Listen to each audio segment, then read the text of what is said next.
I think that as my education process continues to move forward, that I really want to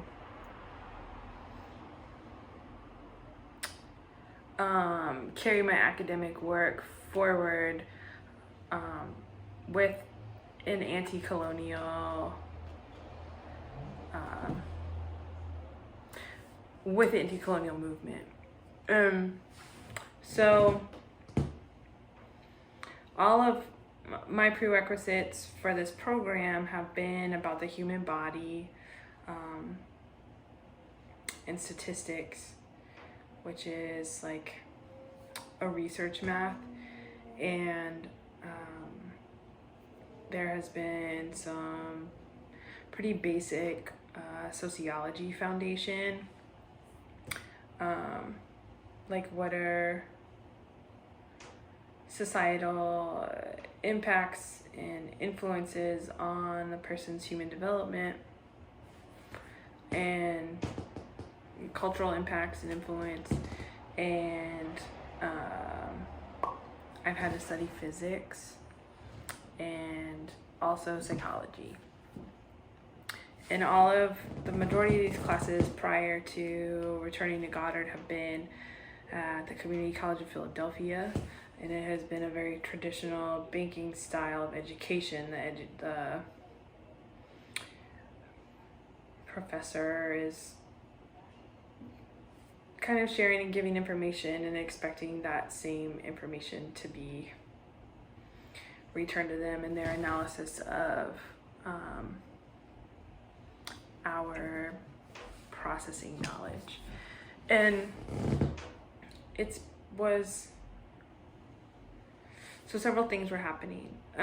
I was having to pay for these courses out of pocket, and it was around like $700 to $900 at a time. And because it was such a big chunk of money for me as a part-time working class person and parent, it was a lot of money for me each semester to be going back to school. And it, because I was paying out of pocket, I could only do like one class at a time. It was really slow. Because it was really slow, and because it was this really traditional style of education, it was pretty easy for me academically. My grades are all really solid, and I was hoping to speed up this process of completing my prerequisites and taking more than one course at a time. Because I have an undergraduate degree, I was not eligible for financial aid at the Community College of Philadelphia, so I came back to Goddard. So it kind of resolved this, financial economic aspect, but it also is an academic container that's letting me study physics and study anatomy and physiology and study psychology on my own terms. And how I've been doing that is I watched a series of introductory to mechanical physics lectures by Dr. Walter Lewin, who is a former astrophysicist and professor at MIT, and it's very math heavy, which I was able, for the most part, have been able to follow until we got into the like really intergalactic cosmic parts of physics, of studying the stars and orbits and nebulas, and that's really like blowing my mind. And it is a little too out there for me in terms of having to study physics and study the human body. Like mechanical physics, need to understand force and propulsion and work you know, with our joints, how our bodies move, gravity, like why exercise is so important after sitting so long, because circulation is cut off and our blood flow, you know, is like really struggling to circulate blood to get to the like nourished muscles and move toxins and water through our bodies when we're seated for so long. And you know, gravity is this extra weight that is inhibiting our blood to circulate back up through our heart and our lungs, and again through the rest of our body. And so those are the like basics, you know, like of physics that were important. And then I was like, well, this is really like, I know that this is a really like white European centric idea of the universe and our bodies on Earth, and what is, you know, what do the physicists who don't look like Walter Lewin have to say about physics, and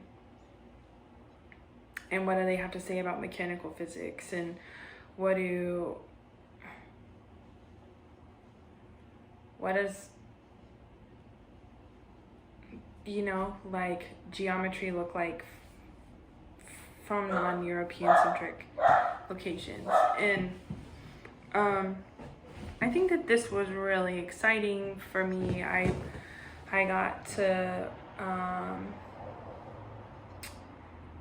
really explore sound healing with this Ecuadorian healer and mixed media artist, Guadalupe Maravilla, and I was able to go to one of his sound healing baths in New York City at the MoMA, which is like one of the most like prestigious high art museums in the world. And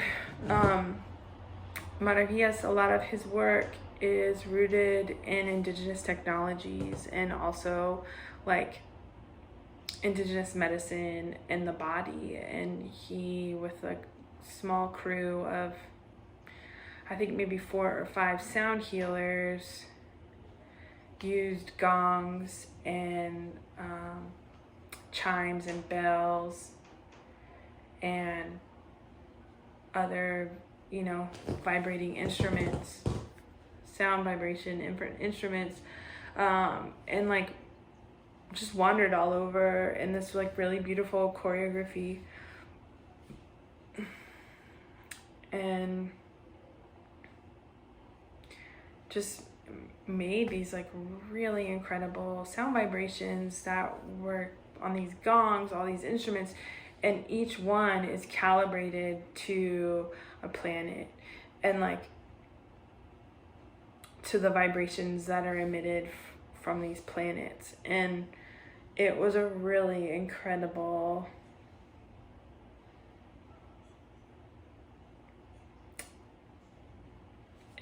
I'm just kind of at a loss for words about how incredible it was, and to be laying on the floor and to be experiencing this sound, right? And like Guadalupe Maravilla, what he's talking about is like these vibrations of the sound instruments are altering the molecular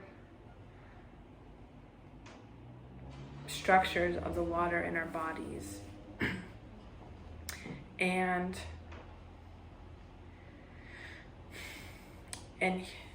you know, in sound healing, the function of this is to alter the molecular structures of water in our bodies, to move toxins, to help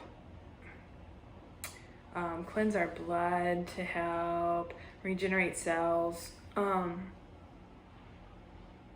and to kill cancer. Maravilla is a cancer survivor. He was diagnosed with stomach cancer, I think, in 2011, and came into sound healing in his treatment process. Please excuse my dog, I'm really sorry.